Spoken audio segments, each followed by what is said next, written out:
பாட்டாளி மக்கள் கட்சியை இன்றைக்கு சிறப்பாக நடத்தி கொண்டிருக்கக்கூடிய எங்களையும் திட்டுவதற்காகவென்றே ஒரு பொதுக்குழு என்ற பெயரில் ஒரு பொதுக்குழு.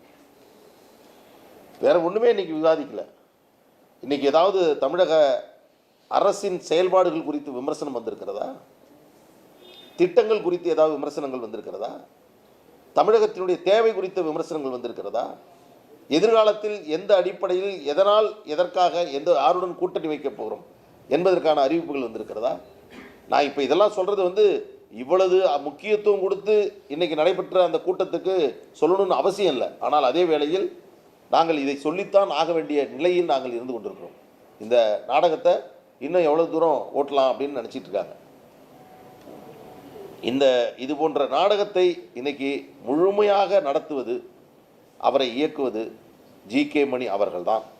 அவர்களால் தான் இது போன்ற கேலிக்கூத்தும் இது போன்ற ஒரு அரசியலில் அடிப்படை இல்லாத ஒரு நிகழ்வும் நடந்து கொண்டிருக்கிறது. மிக உயர்ந்த தலைவராக இருக்கக்கூடிய மருத்துவர் ஐயா அவர்களை இதைவிட அவரை அவமதிப்பதற்கு, இதைவிட அவரை ஒரு தவறான இடத்தில் உட்கார வைத்து பொதுமக்கள் மத்தியில் இப்படி ஒரு எல்லோரும் அவரை மருத்துவர் ஐயா அவர்களை பார்ப்பதற்கான சூழ்நிலை உருவாக்கியிருப்பது ஜி.கே. மணி. அவர் முகத்திரையை நாங்கள் இதற்கு முன்பாகவே கிழித்து விட்டோம்.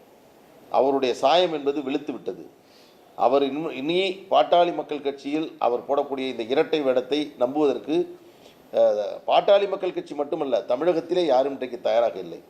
ஜி.கே. மணி அவர்கள் கட்சியிலிருந்து நீக்கப்பட்டதற்கு தமிழ்நாட்டிலேயே ஒரு கட்சியில் இருந்த ஒருவரை நீக்குவதற்காக பட்டாசு வெடித்து இனிப்பு கொடுத்து தமிழ்நாடு முழுதும் கொண்டாடிய பெருமைக்குரியவர் தான் ஜி.கே. மணி அவர்கள்.